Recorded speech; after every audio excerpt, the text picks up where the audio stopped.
Virgínia, como estás linda, pareces uma entreaberto botão de rosa. Sim, repetiu também Francisco. Virgínia parece mesmo com um botão de rosa prestes a desabrochar numa manhã primaveril. O que? Disse Marie, irritada. Desde quando tenho em minha casa 2 poetas?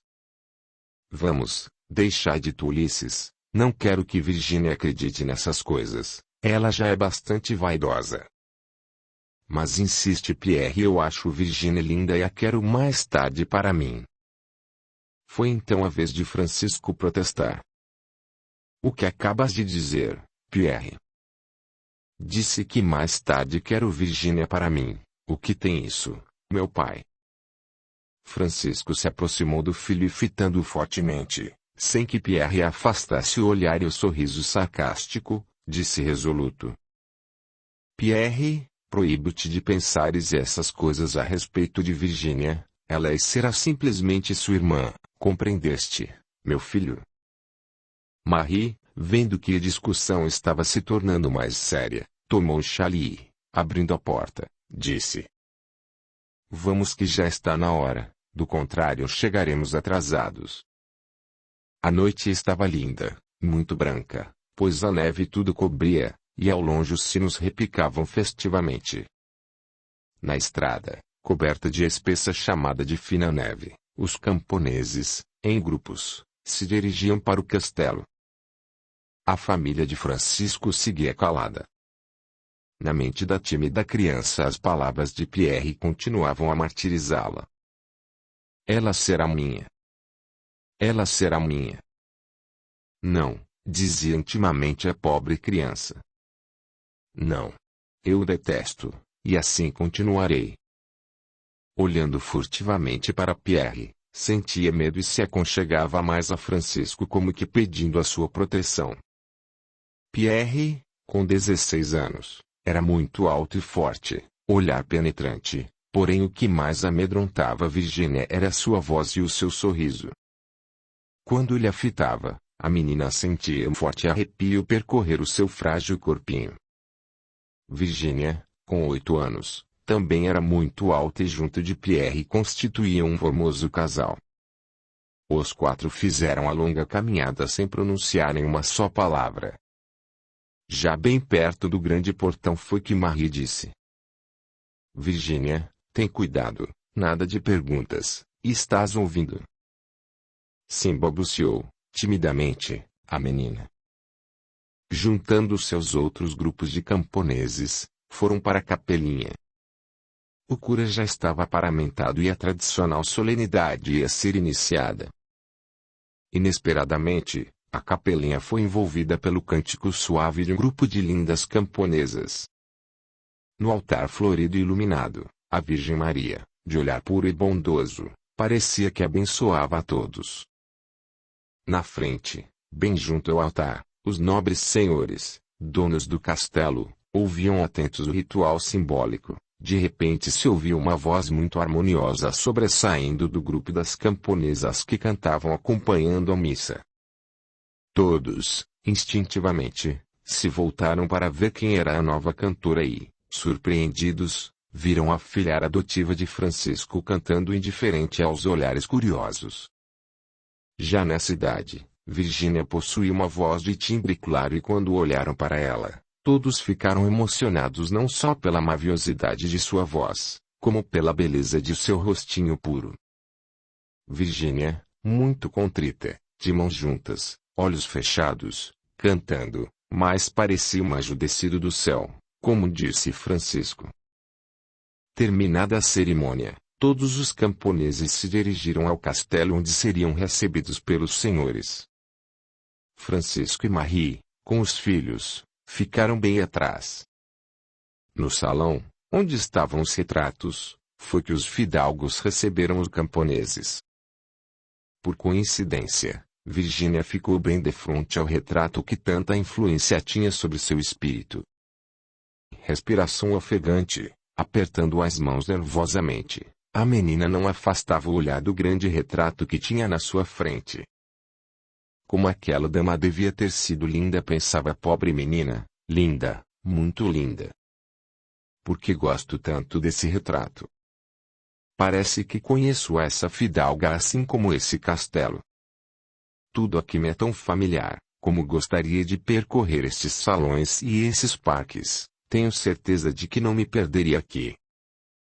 Tão empolgado estava nos seus devaneios que não ouviu a senhora lhe chamar. Foi preciso que Marie empurrasse para a frente e, ainda confusa, se encaminhou para a senhora que estava sentada numa alta poltrona junto à janela entreaberta. Virginia se aproximou timidamente, depois, parada junto à velha fidalga, olhava o céu estrelado. Foi quando a senhora, delicadamente, passou a mão de longos e delgados dedos sobre a sua cabeça dourada. Durante alguns instantes esteve com uma das tranças presas na sua mão, sentiu como eram mácios os seus cabelos, depois ergueu com meiguice o seu rostinho expressivo. Os grandes e límpidos olhos azuis de Virginia pousaram mansamente no rosto da grande dama. Foram instantes de minucioso exame. A fidalga não podia explicar a espantosa semelhança daquela infeliz enjeitadinha com os seus antepassados. De onde teria vindo aquela criança? E os seus pais? Seriam, por acaso, algum parente afastado de seu marido? Não. Por mais que procurasse, não encontrava um só descendente direto da família sobre quem pudesse recair a suspeita que fosse o pai ou a mãe da pobre menina. Caprichos insondáveis da natureza, pensava ela, ainda fitando o rostinho de Virginia.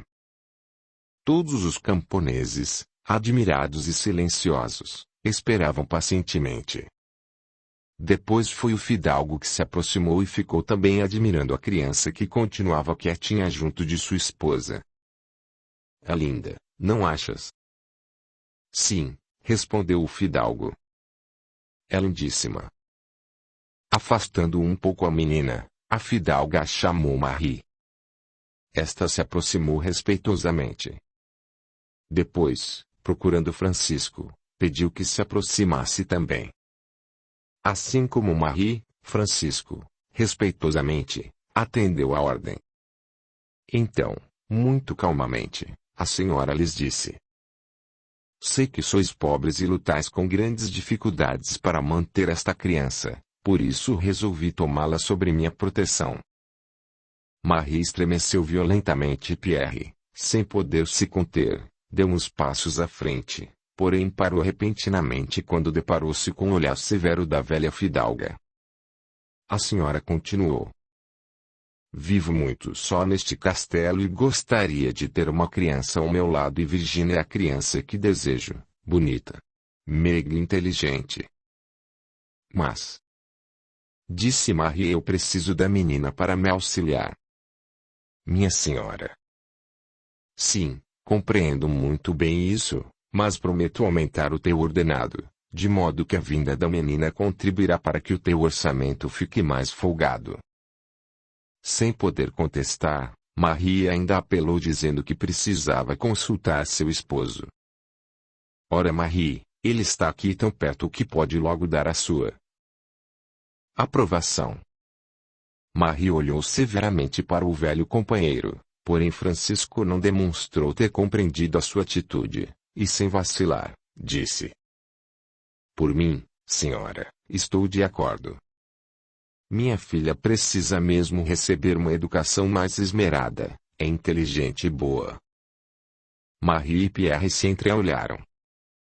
Foi quando Virginia, desprendendo-se das mãos da fidalga, correu para junto de Francisco e, chorando desesperadamente, disse: não, não quero deixar meu pai.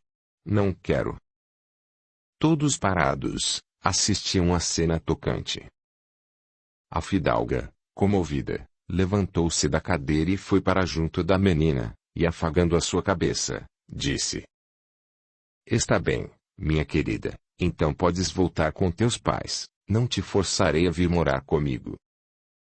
Virginia, resoluta, perguntou: e por que meu pai não pode vir também para o castelo? Por quê? Ele é trabalhador e sabe muito bem cuidar das flores. A senhora tem um jardim muito grande e meu pai pode cuidar dele enquanto eu lhe faço companhia. Minha mãe já trabalha aqui, assim ficaremos todos juntos da senhora. Assim, eu quero, do contrário voltarei para minha casa.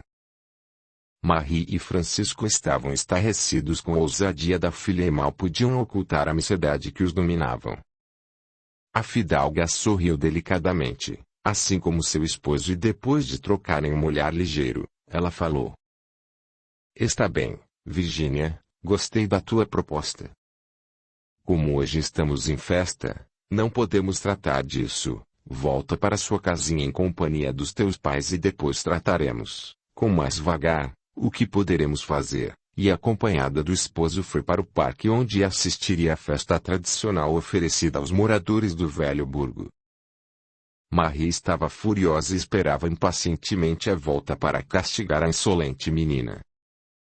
Francisco, cabisbaixo, pensava na luta que iria travar. Pierre não podia se conter de impaciência, mas tiveram de assistir toda a festa, que se prolongou até a madrugada.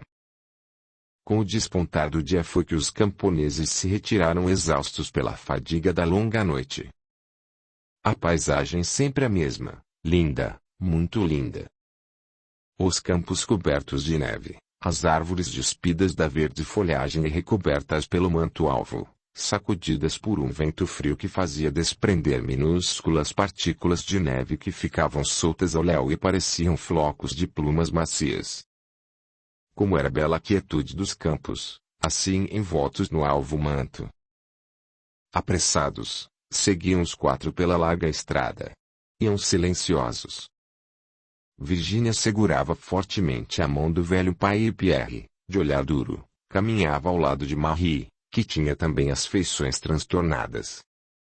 Quando se aproximaram do bosque, na encruzilhada que os levaria a Choupana, foi que Marie falou: Então, Francisco, o que dizes da proposta da tua filha? Perguntou Marie com ironia. Francisco não respondeu logo a pergunta e continuou andando mais apressado. Já avistavam a casinha branca cercada por velhas árvores. Marie o interrogou novamente. Não ouviste a minha pergunta? Francisco, por que não respondes? Será que estás ficando surdo? Não, respondeu o velho, não estou surdo, estou simplesmente esperando chegar, descansar e, depois então, com vagar, conversarmos a esse respeito. Tinham chegado e Marie abriu a porta com força, entrando na frente de todos. Atirou o chale sobre a cadeira e foi diretamente para a cozinha, chamando rispidamente Virginia. Vamos, menina, tire esse vestido e vai buscar água, vamos depressa. O que estás esperando? Virginia correu para o quarto, tirou depressa o vestido, dobrou com cuidado a faixa de veludo, depois tirou os sapatinhos e foi guardar, apressada, tudo. Vestiu o velho vestido e o casaco desbotado. Tiritava de frio, olhava para a cama acolhedora e tinha vontade de ficar muito tempo deitada, envolta nas cobertas. O cobertor era antigo, mas mesmo assim aquecia bastante. O seu corpinho estava dolorido e sentia a garganta ressequida, pois tinha cantado tanto durante a noite, e, num não prolongado suspiro, saiu de onde ouvia novamente quarto Marie chamando por ela. Foi à cozinha, tomou o jarro e saiu ligeira, lá quase correndo, pois sentia muito frio. Indiferente, afastava os minúsculos flocos de neve que vinham cair sobre os seus cabelos e sobre o seu rosto. Sentiu os pés úmidos e congelados, e quando chegou à fonte, foi preciso pular muitas vezes para que a circulação se fizesse. Enquanto isso o jarro ia aos poucos se enchendo. Virginia sentou-se perto da fonte e ficou muito tempo pensando nas palavras da velha fidalga. Como seria bom morar no castelo, percorrer aqueles imensos salões, ver todos aqueles retratos, correr pelo parque e pelo jardim florido, descansar junto ao majestoso portão, debaixo dos bojudos lampiões. Ah! Como seria bom! Talvez no castelo tenha muitos livros, muitos. Eu poderei ler todos e talvez a senhora permita que eu vá à escola. Talvez, ela pensava olhando para o céu. Quando passei junto ao terraço, vi, num grande salão, um piano tão lindo. Será que a senhora sabe tocar? Poderei ir também, muitas vezes, a capelinha, fica tão perto. O bom cura sabe tocar órgão e eu poderei cantar com ele. Como é linda a capelinha quando está enfeitada de rosas e de lírios, e quando os sinos repicam, que beleza! Que sons maravilhosos têm os sinos do castelo e eu poderei também aprender a tocá-los. E os cães de caça do senhor, como são grandes, mas eu não terei medo deles, nem dos cavalos, não terei medo de nada. Queria montar num daqueles cavalos e sair pela estrada num galope. Queria correr muito e depois enveredar pelo bosque. Iria sozinha. Sozinha. Ainda irei ao bosque. Meu pai não quer me levar, porque pensa que eu tenho medo das árvores muito altas, do vento forte que sibila sacudindo com muita força as velhas árvores. Coitado do meu pai, pensa que eu tenho medo. E Virgínia dá uma risada gostosa. Medo. Eu ter medo, não. Mas espere um pouco. Eu tenho medo só de uma coisa, é de Pierre. Tenho tanto medo dele e se for morar no castelo, ele não pode mais me ameaçar. Ah! Se minha mãe concordasse se a senhora desse o lugar de jardineiro para o meu pai. E Pierre? O que iria fazer? Sentada pensava em tudo isso. O jarro transbordava e Virgínia não se apercebia. Tão entretida estava que não ouviu passos que se aproximavam cautelosos e quando se voltou espantada, viu Pierre junto da fonte. Virgínia levantou-se de um salto. O jarro transbordava. Transbordava e quando ela tentou apanhá-lo sentiu a mão forte de Pierre cair sobre seu braço, impossibilitando-a de qualquer movimento. Debalde tentava fugir, mas os dedos do moço pareciam garras aduncas e terríveis. Sentia pressão forte sobrepujá-la cruelmente. O olhar dele parecia que despendia fagulhas. Virgínia, tomada pelo horror, queria gritar e não podia, a voz morria estrangulada na sua garganta. Então fidalguinha mendiga, pretendes morar num castelo? Pretendes? Veremos. E sacudia com força a indefesa menina. Virgínia tinha os cabelos soltos, o olhar espavorido, e límpidas lágrimas deslizavam pelo seu rostinho perfeito, mas Pierre, indiferente, continuava a castigar aquela que o desprezava. Com um violento sacudir, atirou a menina com força de encontro ao tronco de uma árvore. Ela caiu sobre galhos pendidos da árvore e um deles, passando pelo seu rosto, a feriu profundamente. Um grosso filete de sangue tingiu a sua face pálida e veio manchar o velho vestido e o roto casaco. Virgínia chorava desesperadamente e as lágrimas se misturavam com sangue. Com as mãos cobertas de sangue, afastava os cabelos loiros que caíam na sua fronte. Quando ia se levantar, Pierre se aproximou e com os pés a fez cair de novo. Depois, soltando uma estridente gargalhada, disse: Estás vendo, fidalguinha, como te mantenho aos meus pés, submissa. Assim ficarás até que eu resolva. Sempre te disse que serias minha e serás. Agora não. Daqui a alguns anos. Saberei esperar, só tens 8 anos e ainda não estás como desejo.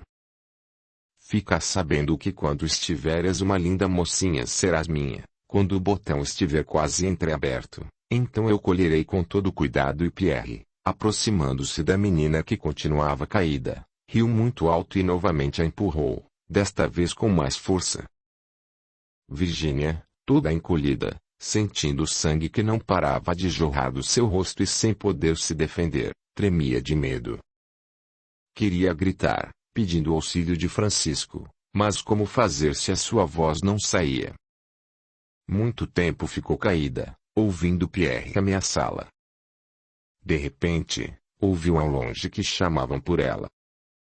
Atenta escutou e, com o coração pulsando desajustadamente, reconheceu que era Francisco que, alarmado com a demora, vinha à sua procura. Pierre também ouviu e antes que seu pai chegasse, correu e embrenhou-se por um tufo de arbustos. Virginia, com dificuldade, conseguiu sentar-se. Tinha a cabeça também ferida e sentia que tudo rodava, que tudo estava escuro à sua volta. Quis levantar-se mas não conseguiu e, gemendo, tombou novamente junto aos galhos secos da árvore. Quando acordou, viu que estava no seu quarto, na cama larga, tendo Francisco ao seu lado e as suas mãos presas às do bondoso ancião. Olhou demoradamente para aquele rosto que transmitia tanta serenidade e tanta bondade e, então, sorriu confiante. Ouviu a voz suave de seu pai que perguntou-lhe: "Minha filha, o que foi que aconteceu?" Virginia olhou demoradamente para ele, que continuava a acariciar os seus cabelos loiros e mácios com a sua mão grande cheia de calos. Os cabelos brancos estavam arrepiados pela brisa fresca da manhã que entrava pela janela entreaberta e nos seus olhos límpidos, uma infinita ternura transparecia ao contemplar a infeliz criança, cujo rostinho de linhas harmoniosas estava agora entumecido pelo forte corte produzido pelo ramo seco da velha árvore. Como ela continuasse calada, Francisco, muito baixinho, perguntou-lhe: "Foi Pierre?" Sem erguer os olhos, Virginia balançou a cabeça em sinal de afirmativa. Nenhuma palavra foi mais pronunciada entre eles. O silêncio voltou a reinar no humilde quartinho, onde aquelas duas criaturas, aparentemente distanciadas uma da outra pela grande diferença de idade, se irmanavam pelo afeto e pela compreensão mútua de sentimentos. Enquanto Francisco se mantinha ao lado de Virginia, Marie pouco se incomodou com o acontecimento, nem mesmo quando a viu chegar desfalecida nos braços do esposo, se alterou. Limitou-se a limpar o sangue que ainda escorria pelo rosto da infeliz menina, dizendo com a sua voz cortante: "Isso não é nada." Naturalmente travessuras dela enquanto enchia o jarro na fonte, e feito ligeiro curativo, voltou para a cozinha onde, indiferente, continuou o trabalho interrompido. Nesse dia de Natal, ninguém trabalhava no campo e Francisco pôde ficar muito tempo ao lado da filhara adorada. Quando se apercebeu que ela estava dormindo, saiu devagar para não despertá-la. Foi até a cozinha e perguntou pelo filho. "Não sei", respondeu Marie com toda a certeza. "Anda pela estrada em companhia dos amigos. Hoje é dia de festas e Pierre precisa também se divertir." Ele nada disse e encaminhando-se para a sala, tomou o velho chapéu e saiu sem que a esposa se apercebesse. Cabisbaixo, tomou a direção da fonte pelo caminho e ia pensando naquela pobre enjeitadinha que, num dia também de Natal, recebera no seu humilde lar. O que seria dela se um dia lhe faltasse o seu apoio? Maria detestava cada vez mais e Pierre era um devasso. Porque aquela criança, tão terna, tão linda e inteligente, já sofria tanto. Por quê? Perguntava a si mesmo o bondoso velho. O que fez Virginia para merecer de Deus tão cruel destino? Porque outras crianças nascem felizes, cercadas de amor desde o berço até a morte. E outras, como ela, são atiradas logo ao nascer ao léu da sorte, párias de um destino cheio de perigos e de sobressaltos. Audiolivro realizado pelo canal Surya Chand Audiobook. Para o coração puro de Francisco, isso era um dilema atroz. Precisava conversar seriamente com o filho, fazer-lhe uma advertência sincera ou uma ameaça que lhe temesse.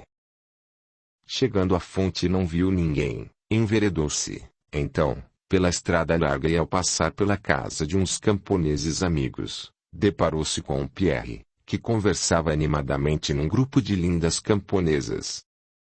Ria alto, e não se apercebeu que seu pai estava ao seu lado. Quando voltou-se casualmente, deparou-se com ele, que o fitava severamente. Não se perturbou e pousando a mão no ombro do velho, perguntou: "Então, meu pai, resolveste também vir conversar um pouco?" "Sim", respondeu o imperturbável Francisco, "resolvi conversar um pouco contigo, meu filho." Comigo? Disse Pierre admirado. Sim. E sem que o moço pudesse impedir, puxou com força para a estrada. Sentindo a mão forte de seu pai puxá-lo, compreendeu que algo de extraordinário iria se desenrolar entre eles. Depois de caminharem um grande trecho em silêncio e quando já estavam novamente perto da fonte, foi que Francisco parou. Parou e fitou o filho frente a frente.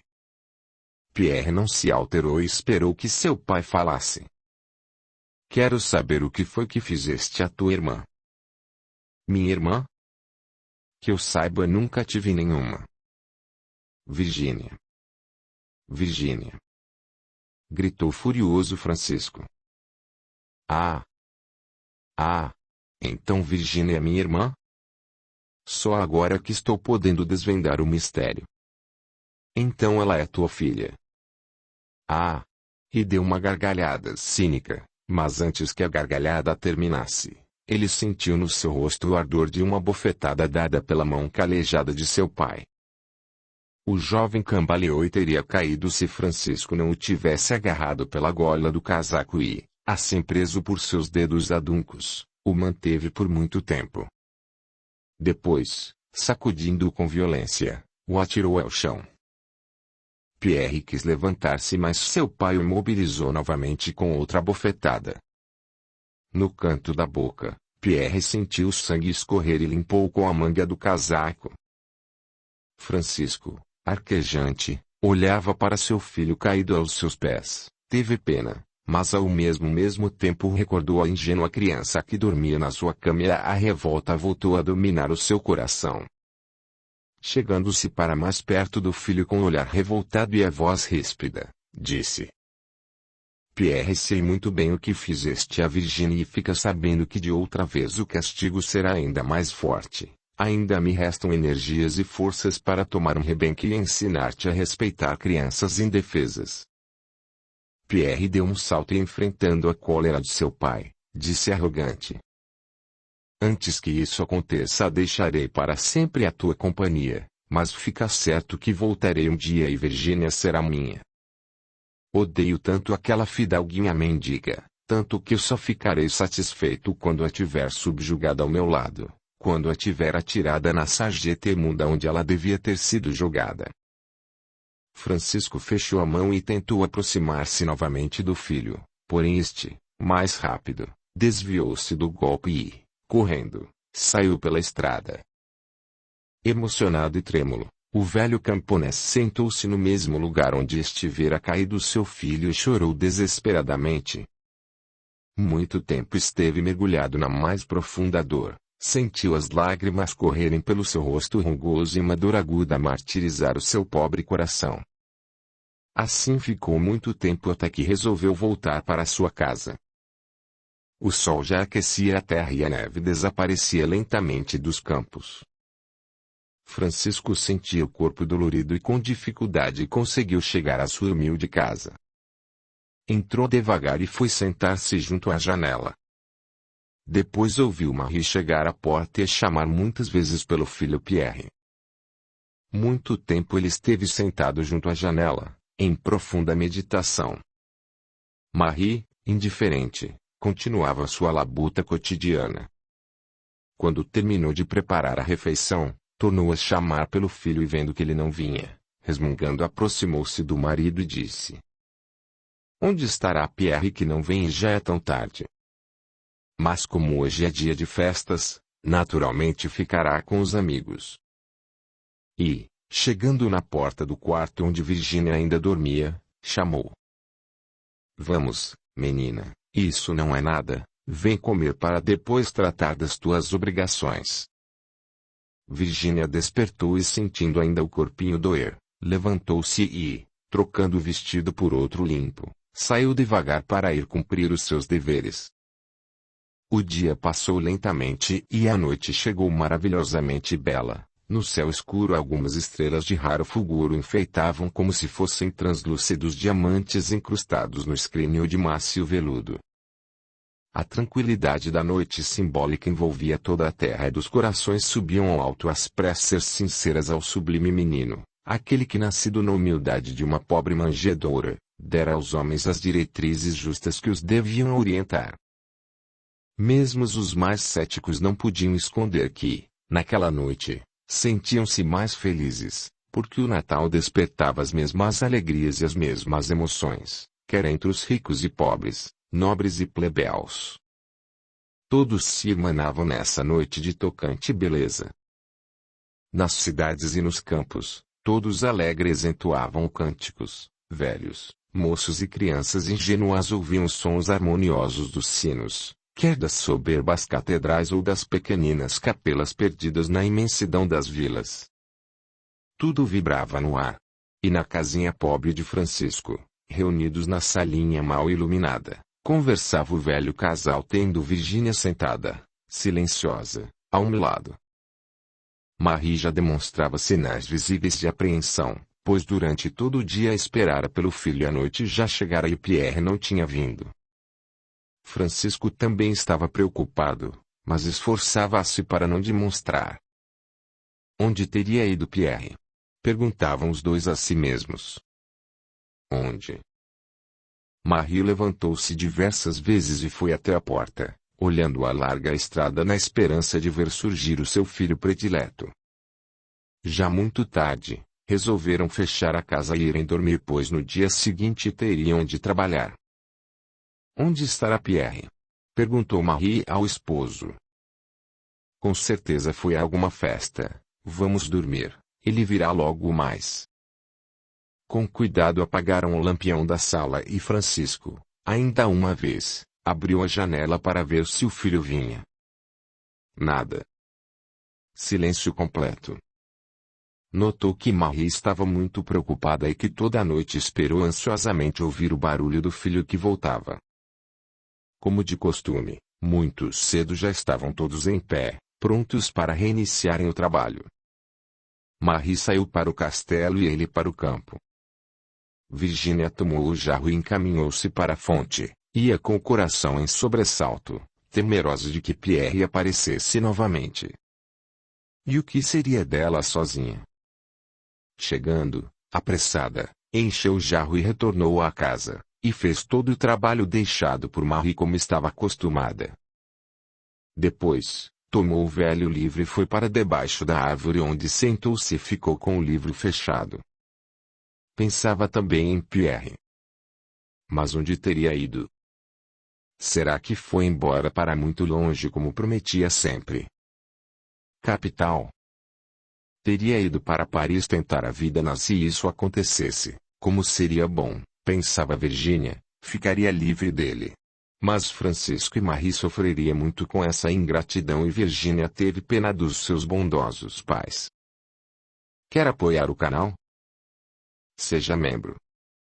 Com apenas 8 ou 30 reais por mês, você estará apoiando o meu trabalho, e poderá cancelar no momento que desejar. Deixe o seu gostei, comente, compartilhe, e se inscreva. Dessa forma você estará fazendo com que esses audiolivros cheguem a mais pessoas, e também estará ajudando o canal a crescer. A gratidão é o caminho da evolução. Capítulo 2. No castelo de Saint-Germain. Debalde esperaram pela volta de Pierre. Ele, conforme vinha prometendo, fugiu da casa paterna. Debalde tentaram saber o seu paradeiro. Todas as pesquisas foram inúteis e, desolados, resolveram fechar a humilde casinha aceitando as propostas dos senhores do castelo e para lá se mudaram.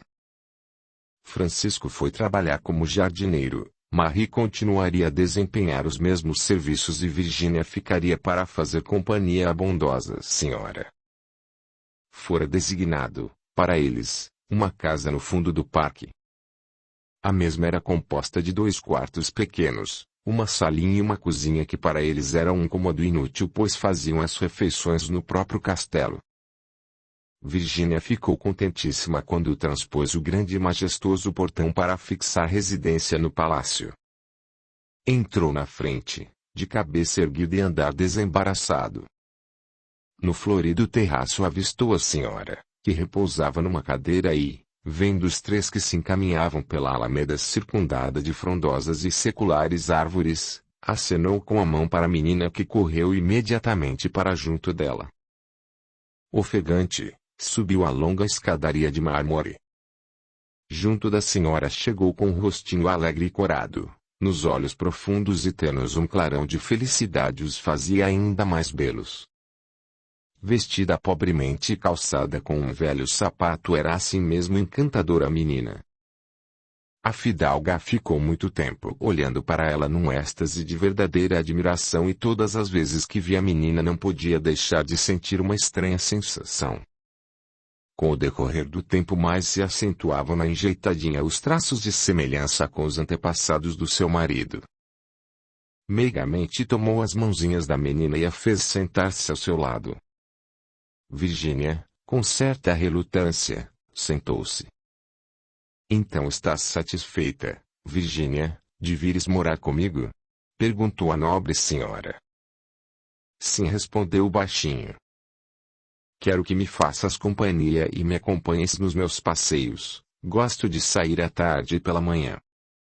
Passearemos pelo jardim, pelo parque ou então iremos de carruagem para os pequenos passeios pelo burgo. Virgínia sentiu seu coraçãozinho pulsar aceleradamente ao ouvir o que a senhora dizia e, no seu cérebro, bailavam as mais desconcertantes conjecturas.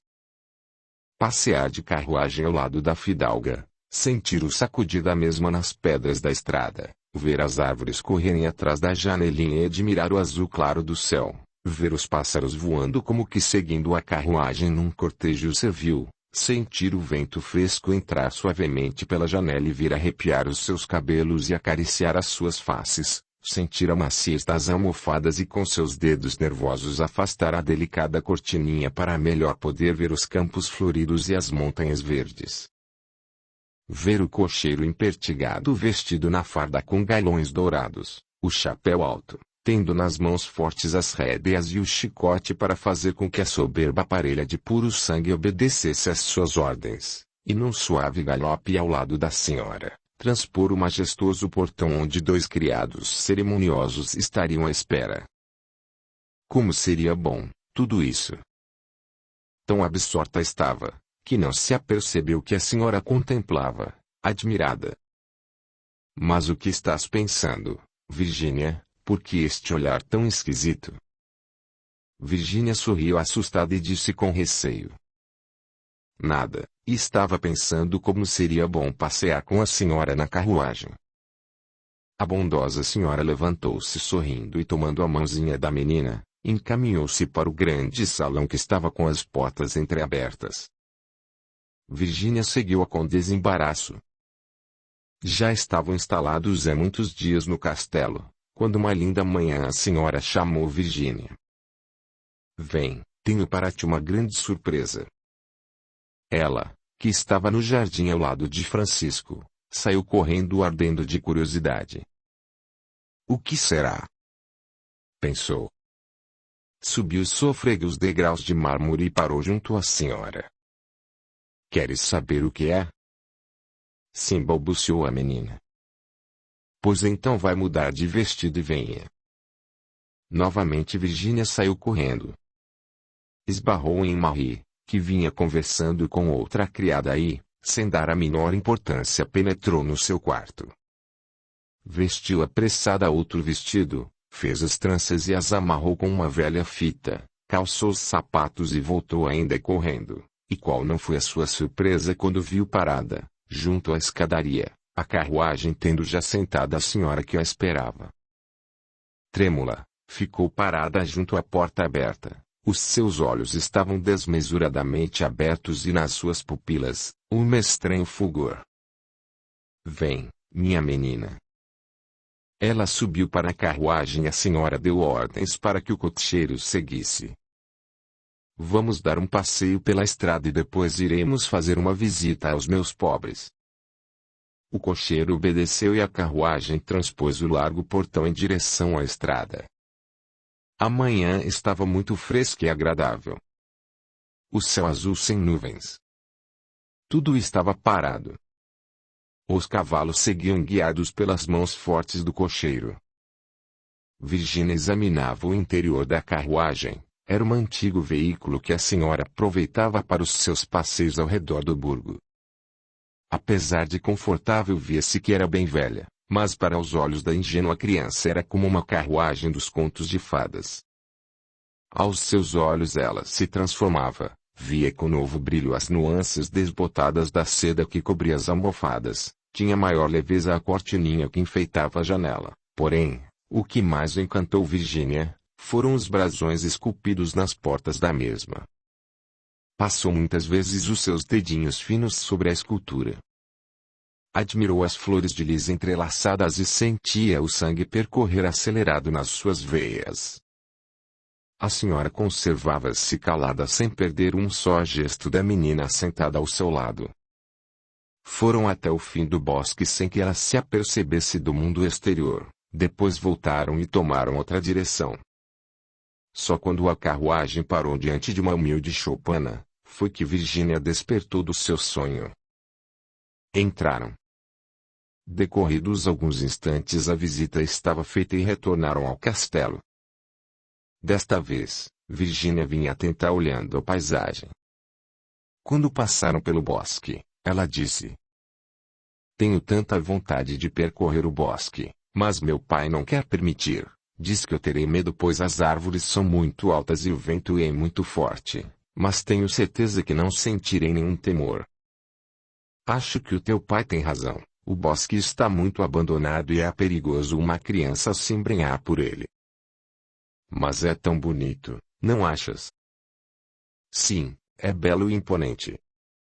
Há anos atrás foi um lugar encantador, onde as caçadas eram frequentes, reunindo as mais belas damas de outrora e os mais sedutores fidalgos da corte.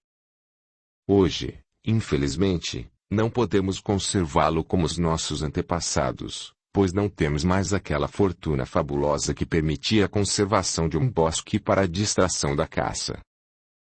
O meu marido adora este esporte mas tem de se limitar a uma pequena faixa de terra." Audiolivro realizado pelo canal Surya Chand Audiobook. Virginia ouviu atentamente as palavras da senhora e uma curiosidade mais aguda a torturava. "Mesmo assim ainda virei conhecer este bosque, virei." Dizia baixinho, "Virei. Virei." Já avistavam o portão quando a senhora, afagando a cabecinha loira da menina, disse: "Estás contente? Já satisfiz a tua curiosidade, dando teu primeiro passeio de carruagem?" "Sim, estou satisfeita e feliz." Quando a carruagem parou junto à escada, Marie estava no terraço e viu Virginia descer com a senhora. No seu rosto inexpressivo, via-se a cólera contida. Como, então, aquela enjeitada passeando de carruagem, indo à escola, tendo livros, percorrendo livremente todas as dependências do castelo, todos os salões, brincando no parque e no jardim como se realmente fosse uma fidalga. Era demais, Marie não podia conter a sua revolta mas via que seria perigoso protestar, pois poderia perder o seu emprego, assim como Francisco, que já estava muito velho e não poderia mais trabalhar nos campos.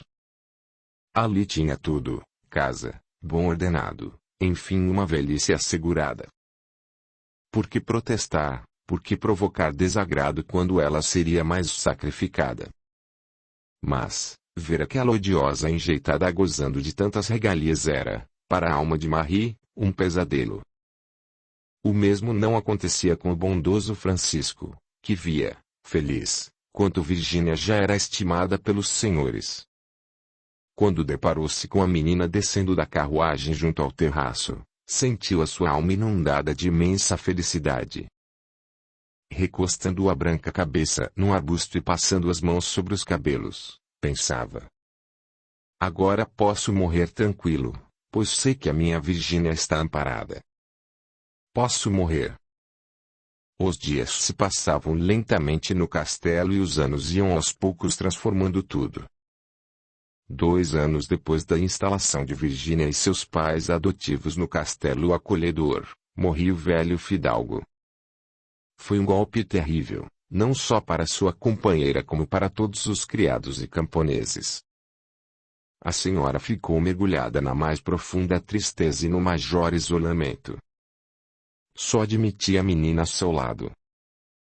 Virginia via contristada ao desmoronar daquela pobre vida, sentia por sua benfeitora verdadeiro afeto filial e sentada a seu lado, afagando as suas mãos pálidas, pensava: o que será de nós se ela nos faltar? Tão apavorada ficava que se esforçava para afastar do seu pensamento tão negros receios. Estava Virginia com 10 anos quando o senhor morreu. Ao completar um ano de sua morte, certa tarde, ao descer ao jardim, notou que Francisco não estava trabalhando, ficou perturbado e apressou os passos em direção à sua casa. A porta estava aberta. Coisa estranha, pois ele tinha todo o cuidado, quando estava entregue ao seu labor, conservava bem fechada a porta da casinha. Virginia sentiu o coração parar de pulsar, um sobressalto violento sacudiu o seu esbelto corpo, o seu olhar espavorido percorria apressado o pequeno trecho. Estava como que algemada por fortes correntes, queria chamar pelo pai e não conseguia, queria entrar e sentia-se presa ao lugar. Só depois de alguns instantes é que, resoluta, transpôs a porta e entrou indo em direção ao quarto de seus pais. Caído, junto ao pobre leito, estava Francisco. A menina se aproximou e abaixando deixou escapar um grito de horror. O seu boníssimo pai estava morto. Nas feições suaves de Francisco já se viu o estigma da morte súbita que o vitimara. Virginia, desvairada, saiu correndo e gritando por sua mãe. Marie, quando viu a menina correndo e gritando por ela, compreendeu que algo de terrível havia se passado. Veio ao seu encontro. Virginia mal podia balbuciar uma palavra, pois os soluços embargavam a sua voz. As lágrimas corriam abundantes pelo rosto. Marie saiu apressada em direção à sua casa e a menina procurou o regaço acolhedor da sua protetora. Foi também muito sentida a morte do velho e querido Francisco. Todos compareceram ao seu sepultamento. Foi para o coraçãozinho ainda cheio de esperanças e sonhos de Virginia, esse o primeiro grande golpe. 11 anos iria fazer no próximo Natal. Com surpresa receberam dias depois do falecimento de Francisco, uma carta de Pierre. Este, desde que fugira da casa paterna, era a primeira vez que dava notícias. Essa carta foi para o coração árido de Marie um bálsamo. Fez Virginia ler muitas vezes para ela ouvir. Contava o filho rebelde que estava em Paris e que depois de titânica luta conseguira vencer. Trabalhava numa casa comercial e já contava com ótimo ordenado, pedia notícias de seu pai, o qual dizia ter perdoado de todo o coração. Marie, surpresa, falava sozinha. O que será que se passou entre eles para que Pierre diga que o perdoa? Virginia não ousava levantar a vista pois temia que Marie percebesse que ela sabia qual era o motivo. Recordava-se da manhã, dia de Natal, quando, depois de alegre noitada tinha ido buscar água na fonte, via nitidamente o olhar cínico de Pierre fixo no seu, sentia a mão forte pousar no seu braço e depois com fúria selvagem atirá-la sobre os galhos secos. Passou de leve a mão sobre o rosto onde ainda se podia ver indelével cicatriz. Vago temor encheu o seu pobre coraçãozinho. Estava tão tranquila sem saber de Pierre, mas agora essa carta, e logo depois que seu bondoso pai tinha partido para sempre. Sentiu-se tomada de verdadeiro pavor quando, certa noite, Maria chamou para dizer que desejava responder à carta do filho e ao mesmo tempo avisar que seu pai tinha falecido. Ela sentia a mão tremer quando começou a escrever a carta que Marie ditava. Quase desconheceu a sua letra que era de estilo elegante e firme, a mesma estava trêmula como trêmulo estava o seu coração. Um vago pressentimento alertava que aquela simples carta seria o fator decisivo para o futuro que vinha se aproximando lentamente. Na carta, Marie contava tudo ao filho, desde a vinda para o castelo até a recente morte do velho companheiro. Nada disse sobre Virginia e esta respirou aliviada quando terminou de escrever. Depois de fechá-la, cuidadosamente, entregou a Marie que aguardou para, no dia seguinte, remetê-la para Paris. Com o decorrer dos dias voltou a tranquilidade no velho e sombrio castelo. Dias longos e vazios, noites lentas e silenciosas. A fidalga, sempre definhando, passava horas esquecida no terraço, vendo os jardineiros trabalhando morosamente ou então descia e ia percorrer o jardim, colhendo algumas flores, para depois voltar devagar e ir colocá-las num jarro de cristal junto ao retrato do seu inolvidável esposo. Muitas vezes Virginia a surpreendeu chorando, então, com afagos, tomava sua mão e a fazia sentar ao seu lado procurando distraí-la. Contava velhas histórias que ouvira de Francisco, contava pequeninos trechos de livros que lera na escola ou então pedia que a senhora contasse alguma coisa sobre os seus antepassados, sobre as viagens que fizera, reminiscências de quando morava em Paris e tivera a oportunidade de frequentar os mais requintados salões. Muitas vezes, sentadas as duas no terraço, Virginia ouviu, enlevada, as conversas da bondosa senhora, agora uma velhinha simples e humilde. Aproveitando, ela, muitas vezes, pediu para que lhe contasse alguma coisa sobre a linda senhora cujo retrato tanto a seduzia. Ora, Virginia, por que essa simpatia por Madalena quando na galeria existem outros retratos mais belos que deviam lhe seduzir muito mais? Não sei explicar porque sinto isso e tenho tanta vontade de saber a sua história. Nem vale a pena relembrar essa vida tão cheia de escândalos e pecados, dizia a velha fidalga com um acento de voz que traduzia toda a sua reprovação. Tão inteligente, tão bela e tão rica. Poderia ter deixado um nome famoso, aureolada de grandes virtudes. Mas só deixou como lembrança um passado triste e vergonhoso, por isso foi rapidamente esquecida. Infeliz daquele que quando desaparece não deixa quem bendiga o seu nome. Certa vez a mocinha perguntou: Senhora, quem foi Edmundo? A senhora voltou-se rapidamente para ela e respondeu: Edmundo. Onde leste este nome, Virginia? Na sepultura de Madalena. Ah! E a fidalga abaixou a cabeça e ficou muito tempo sem pronunciar uma só palavra. A menina, calada a seu lado, a olhava admirada.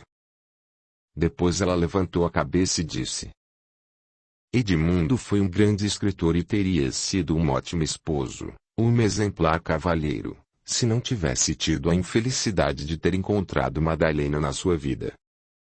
Ela destruiu o seu lar e o teve acorrentado aos seus fatais caprichos, durante muitos anos, até que ele foi vítima de um misterioso tiro no bosque quando fazia parte de uma caçada.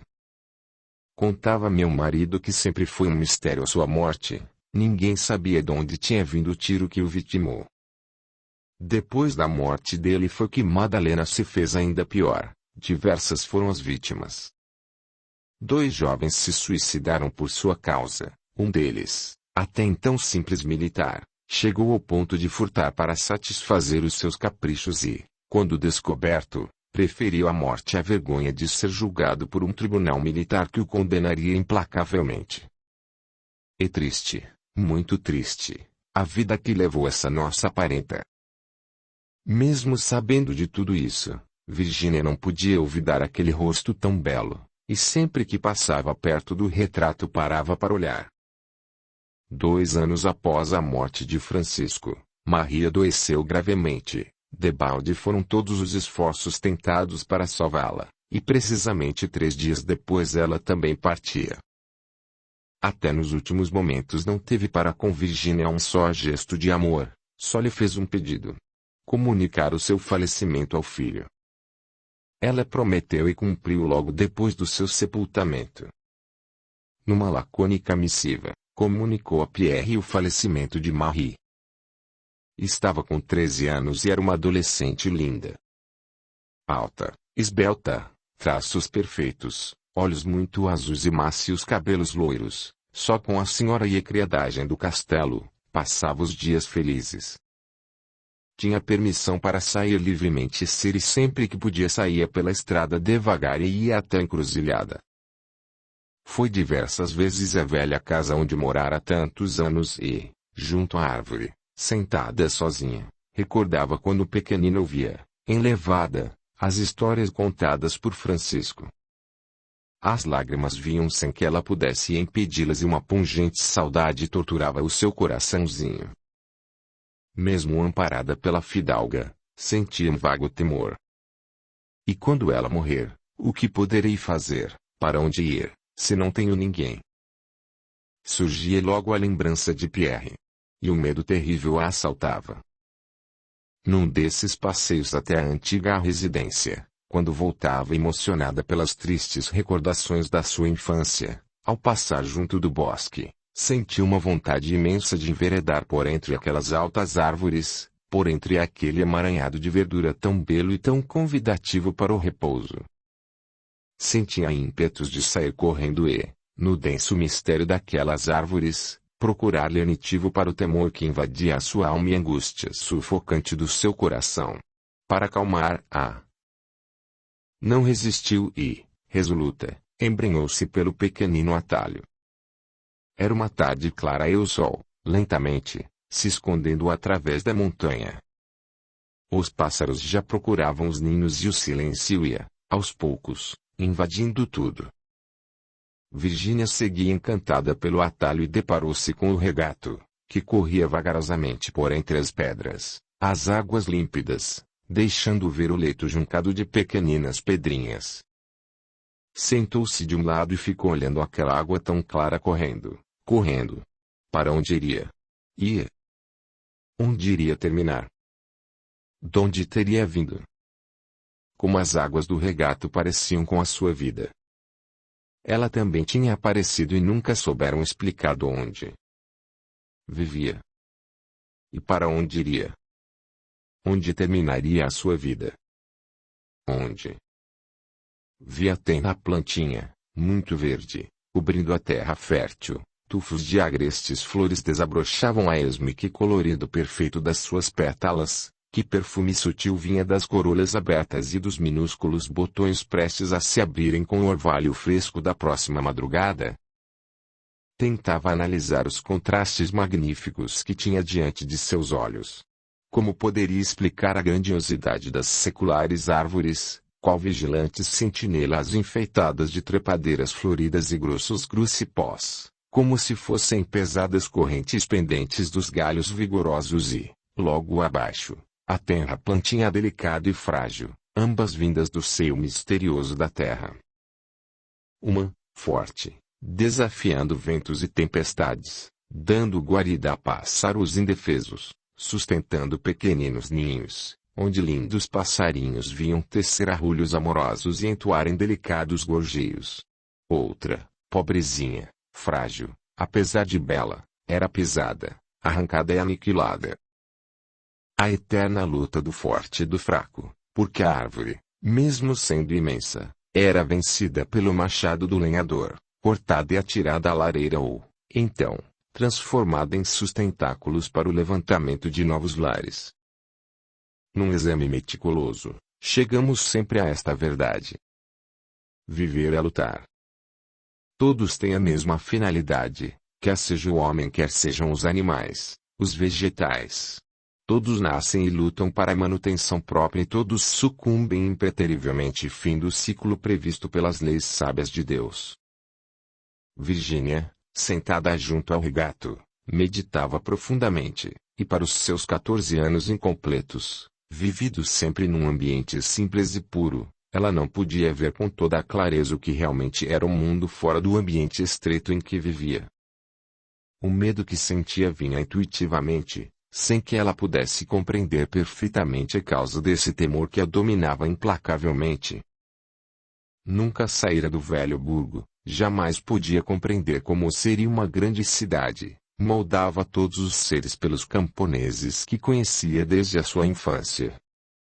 Pierre era uma exceção, o único que não lhe inspirou confiança, porém os outros eram bons e amigos. Esses pensamentos se emaranhavam na sua mente, causando-lhe verdadeiro pesadelo. Pensava, sempre com temor para onde teria de ir quando a senhora lhe faltasse.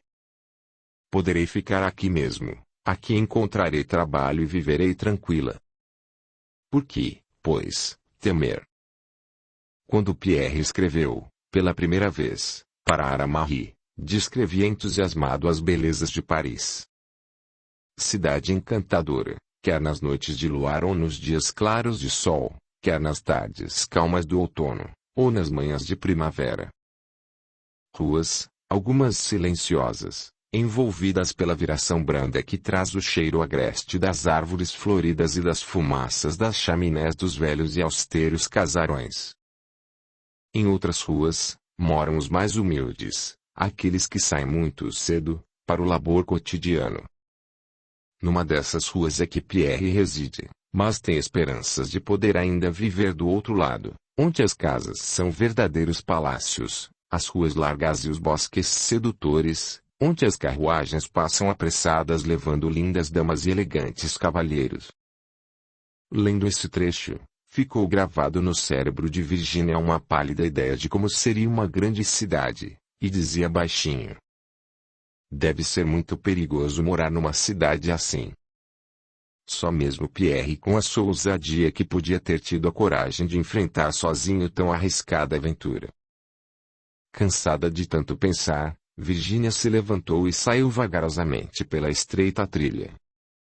Caminhou alguns passos e, inesperadamente, deparou-se com um aglomerado de gigantescas pedras. Aproximou-se com cuidado e viu que existia um grande orifício como se fosse uma porta. Olhou curiosa e ao mesmo tempo receosa, chegou mais para perto e anteviu um largo recinto inundado de luz que vinha de um pequeno vão. Com passos vacilantes entrou devagarinho e, surpreendida, parou de repente, pois, diante dos seus olhos, estava uma grande sala em cujo redor se formavam esplêndidos divãs e toscas mesas. A menina, atônita, diante da descoberta inesperada, ficou como que presa ao solo sem saber definir o que significava aquela encantadora sala desconhecida de todos. Jamais ouvira uma só referência a esse lugar. Aproximou-se dos divãs de pedras, instintivamente sentiu uma emoção estranha invadir a sua ingênua alma, e o seu coraçãozinho puro batia descompassadamente dentro do seu peito. A respiração estava ofegante, passou muitas vezes as mãos sobre a pedra fria e um tremor forte sacudiu seu frágil corpo. Sentou-se um pouco para poder controlar a angústia que a dominava. Depois, mais calma, se levantou e começou a percorrer devagar a grande sala. Num recanto viu pedaços de pratos de fina porcelana, cuja pintura perfeita, com minúsculos ramos entrelaçados de delicadíssimas cores, desafiava o tempo. Num desses pedaços viu, admirada, os brasões da nobre família dos senhores do velho castelo. Eram bem claras as flores de lis. Encontrou também algumas taças de puro cristal, umas perfeitas e outras quebradas. Tomou uma e, com a pontinha dos dedos, bateu na borda e um som claro e harmonioso se fez ouvir naquele recinto envolvido pelo mistério de muitos anos. No mesmo lugar, várias garrafas vazias por cujos rótulos pôde Virginia descobrir que elas contiveram vinhos e licores antigos e preciosos. Num dos divãs, tiras de veludo e brocado de autênticas tapeçarias estavam misturadas com uma camada grossa de poeira. Partido em pequeninas partículas, jazia junto a uma das mesas o maravilhoso jarro de cristal que, juntando diversos pedaços, ela pôde ver como era delicada aquela peça de grande valor. Tonta estava a menina diante da sua descoberta. Cambaleando, dirigiu-se ao divã onde estavam os restos de veludo e brocado e, ao sentar-se, sentiu tudo rodar em sua volta. Tudo. Perdeu a noção de onde estava e, subitamente, viu que em seu lugar estava sentada, no mesmo divã, a senhora do retrato. Vestia longa saia de veludo azul. gracioso chapéu do mesmo tecido enfeitado com uma alva e esvoaçante pluma. Luvas compridas e finas cobriam as suas fidalgas mãos. À direita segurava, com requintada elegância, um fino rebenque de cabo de prata onde se via esculpido o brasão de flores de lis. Recostou a linda cabeça no divã e depois surgiu a silhueta de um jovem alto, de porte distinto, vestindo-se com apurada distinção, olhos pretos e brilhantes, porém indiferentes, que mesmo como estavam, olhando fixamente para a bela dama, não tinham o fulgor ardente que devia inspirar tão maravilhosa visão. Sorria para a dama, mas era um sorriso sarcástico. Sentou-se ao seu lado e tomando-lhe as mãos, parecia que sussurrava ao seu ouvido, ternas e suaves frases de amor. Inesperadamente Virginia foi sacudida por um forte temor e abriu os olhos amedrontada. Tudo era silêncio à sua volta. Então ela saiu correndo do estranho esconderijo. A tarde findava preguiçosamente e no poente rubro o sol ia aos poucos desaparecendo. Virginia tomou o pequeno atalho e apressada seguiu, ganhou a larga estrada e com passos ligeiros voltou para o castelo.